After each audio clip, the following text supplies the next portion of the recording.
കാണാൻ ഏറ്റവും വലിയ ആവേശം മമ്മൂട്ടി എന്ന സൂപ്പർ താരമാണ്. മമ്മൂട്ടി എന്ന മഹാനടൻ ഉണ്ടായത് സ്വന്തം കഴിവും അധ്വാനം മൂലമാണെങ്കിലും മമ്മൂക്ക എന്ന ഒരു മെഗാസ്റ്റാർ ഉണ്ടായതിന് ഒരു പങ്ക് മമ്മൂട്ടി ഫാൻസ് തന്നെയാണ്. പുഴു, റോഷാക്, നൻപകൽ, കണ്ണൂർ സ്ക്വാഡ്, കാതൽ, ബ്രഹ്മയുഗം എന്നീ വേൾഡ് ക്ലാസ് പെർഫോമൻസിന് ശേഷം ഫാൻസിനെ തൃപ്തിപ്പെടുന്ന ഒരു പക്ക ഇടിപ്പടമാണ് ടർബോ.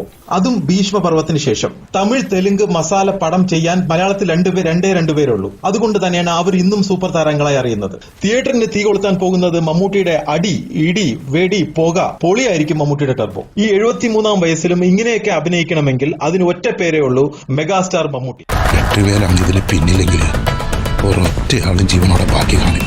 ഈ സിനിമ കാണാനുള്ള രണ്ടാമത്തെ കാരണം കന്നഡ സിനിമയിലെ ഫഹദ് ഫാസിലായ രാജ്വി ഷെട്ടിയാണ്. കന്നഡ സിനിമയിൽ മാസ് താരങ്ങൾ ഉണ്ടെങ്കിലും നമ്പർ 1 ആക്ടർ ഡയറക്ടറാണ് രാജ്വി ഷെട്ടി. ആവേശം സിനിമയിലെ രംഗണ്ണയുടെ കന്നഡ സ്ലാങ് കൃത്യമായി ഫഹദിനെ പഠിപ്പിച്ച മുതൽ ഗരുഡ ഗമന വൃക്ഷഭവാഹനയും ഒരു മുട്ടൈക്കഥയും എന്നീ 2 സിനിമകൾ കണ്ടാൽ മനസ്സിലാകും രാജിന്റെ റേഞ്ച് മനസ്സിലാകാൻ. വളരെ സെലക്റ്റീവായ രാജ്വി ഷെട്ടി ചുമ്മാ നായകന്റെ ഇടികൊള്ളാൻ മാത്രം ടർബോ സെലക്ട് ചെയ്യേണ്ട ആവശ്യമില്ല. മമ്മൂട്ടി രാജ്വി ഷെട്ടിയുടെ തീപ്പൊരി ഫേസ് ഓഫ് തന്നെ നമ്മൾ പ്രതീക്ഷിക്കുന്നു. എന്തായാലും ഉറപ്പിച്ചോ, ഹൈദർ മരക്കാരനും ഡാഡി ഗിരിജയ്ക്ക് മേലെ നിൽക്കും വെട്രിമേൽ ഷൺമുഖം.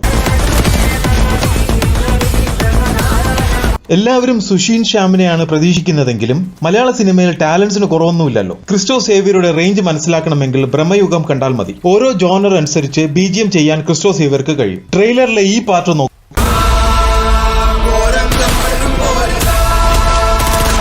എന്നും നല്ല കണ്ടന്റ് കൊണ്ട് മുന്നിൽ നിൽക്കുന്ന മലയാള സിനിമ ആദ്യമായി 1000 കോടി കടക്കുന്നത് നമുക്ക് ടർബോയിലൂടെയും ഗുരുവായൂർ അമ്പലനടയിലൂടെയും നമുക്ക് കാണാം. ഞാനിവിടെ വീഴുവാണ്. എന്റെ കൂടെ ഒരു 10-15 പേരെങ്കിലും. നൻപകൽ, കാതൽ, റോഷാക്, കണ്ണൂർ സ്ക്വാഡ് എന്നീ മികച്ച സിനിമകൾ നിർമ്മിച്ച മമ്മൂട്ടി കമ്പനി ചുമ്മാ ഒരു ഇടിപ്പടം നിർമ്മിക്കില്ല എന്ന് തന്നെ കരുതാം. ഒരു റെഗുലർ സ്റ്റോറി മാത്രമേ ഉള്ളൂ എങ്കിലും മേക്കിംഗിലെ ഒരു എക്സ് ഫാക്ടർ പ്രതീക്ഷിക്കുന്നു. നാട്ടുകാരെ എന്നതാ വിളിക്കുന്നത്? ഒരു ഡ്രാമ, ഒരു പീരിയഡ് ത്രില്ലർ, ഒരു ക്രൈം ത്രില്ലർ, മറ്റൊരു ക്രൈം ത്രില്ലർ, ഒരു റോംകോം, ഒരു ഹൊറർ ത്രില്ലർ, ഒരു സർവൈവൽ ത്രില്ലർ, ഒരു വെസ്റ്റേൺ ത്രില്ലർ, മറ്റൊരു സർവൈവൽ ഡ്രാമ, ഒരു ആക്ഷൻ കോമഡി, ഒരു നൊസ്റ്റാൾജിക് ഡ്രാമ, ഒരു സറ്റയർ കോമഡി. മോളിവുഡിന്റെ പീക്കിൽ നിൽക്കുന്ന ഈ ടൈമിൽ ഒരു പക്ക ഇടിപ്പടത്തിന്റെ കുറവുണ്ട്. മാറിയ മലയാളി ഓഡിയൻസ് ആണെങ്കിലും ഒരു 30% എപ്പോഴും ഒരു ജയിലർ, ഒരു KGF, ഒരു ലിയോ, ഒരു RDX പ്രതീക്ഷിക്കുന്നവരുണ്ട്. ബസ്സിലെ ഇടി, പോലീസ് സ്റ്റേഷനിലെ ഇടി, മാർഷൽ ആർട്സ് ഇടി, പള്ളിപ്പെരുന്നാൾ ഇടി, ഇടിയുടെ പൂരം തന്നെ ലോഡിംഗ്. വൈശാഖിന്റെ ലാസ്റ്റ് പടങ്ങൾ മോശമാണെങ്കിലും മിഥുന്റെ മികച്ച തിരക്കഥയിലൂടെ ഒരു കൊലമാസ് ഇടിപ്പടത്തിലൂടെ വൈശാഖ് തിരിച്ചു വരുമെന്ന് തന്നെ പ്രതീക്ഷിക്കുന്നു. ഞാനിവിടെ വീഴുവാണ്.